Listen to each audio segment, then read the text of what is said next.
Hello बच्चों, let's read the question. If the distance between the points a 1,1 and b x,1 is 5 units, then find the values of x।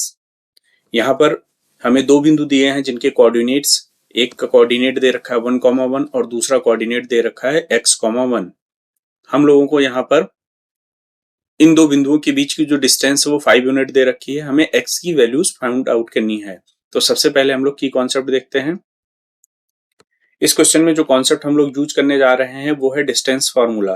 तो सबसे पहले लिखते हैं की concept. Distance formula कहता है कि अगर कोई दो पॉइंट्स हमें दे रखे हैं, सपोज करो कोई पॉइंट P है जिसके कोऑर्डिनेट्स हैं x1, y1 और कोई दूसरा पॉइंट दे रखा है Q जिसके कोऑर्डिनेट्स दे रखे हैं x2, y2। Then the distance between these 2 points can be written as PQ is equals to under root x2 minus x1 का whole square plus y2 minus y1 का होल स्क्वायर। इस फॉर्मूले को use करके हम लोग डिस्टेंस निकाल सकते हैं किन्हीं भी दो बिंदुओं का। तो सबसे पहले देखते हैं जो दो पॉइंट्स दे रखे हैं वो कौन कौन से हैं। हमें दे रखा है पॉइंट A जिसके कोऑर्डिनेट दे रखे हैं 1,1 और दूसरा है पॉइंट B जिसके कोऑर्डिनेट दे रखे हैं x,1। हमको दिया है क्वेश्चन में कि इन दो बिंदुओं के बीच की जो डिस्टेंस है वो 5 यूनिट है। That means AB is equals to 5 unit.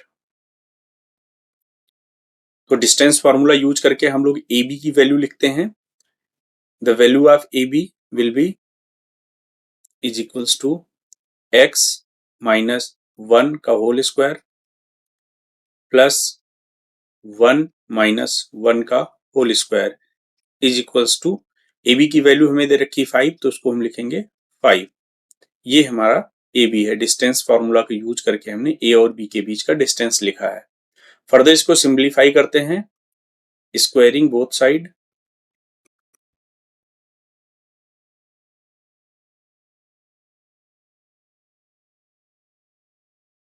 दोनों तरफ स्क्वायर करेंगे तो यहां से ये स्क्वायर रूट कैंसिल आउट हो जाएगा। ये हो जाएगा x माइनस 1 का होल स्क्वायर प्लस ये 0 हो जाएगा इज इक्वल्स टू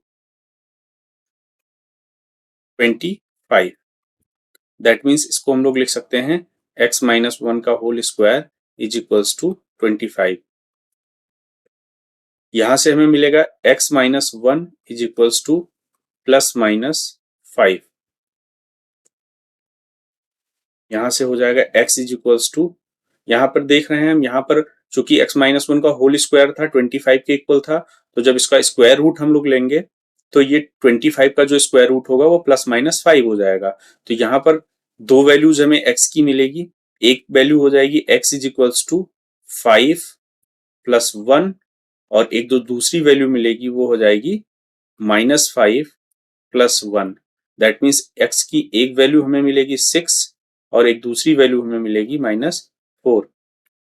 यानी यहां पर x की दो वैल्यूज होंगी जो इस कंडीशन को फुलफिल करेंगी। दैट मीन्स कुछ इस तरह से होगा। ये अगर हमारा पॉइंट A है जिसके कोऑर्डिनेट 1,1 दे रखा है, तो जो B बिंदु होगा वो यहां भी हो सकता है और यहां भी हो सकता है। एक कोऑर्डिनेट जो हमें दे रखा है वो हो जाएगा -4,1 और या फिर ये कोऑर्डिनेट हो सकता है 6,1। इनके बीच की डिस्टेंस ये 5 होगी। तो इस तरह से हम देख रहे हैं कि यहाँ पर जो x की वैल्यू हो रही है वो एक बिंदु हमें 6 मिल रहा है, एक -4 मिल रहा है। दैट मीन्स ये भी b के में जो x के कोऑर्डिनेट होंगे वो 6 भी हो सकता है और -4 भी हो सकता है। तो इस क्वेश्चन में जो x का जो फाइनल आंसर होगा वो हो जाएगा 6 and -4। That means the final answer will be x is equals to 6 या फिर x इज इक्वल्स टू -4। ये हमारा फाइनल आंसर होगा इस क्वेश्चन का। I hope you all understood it well. Thank you and all the best.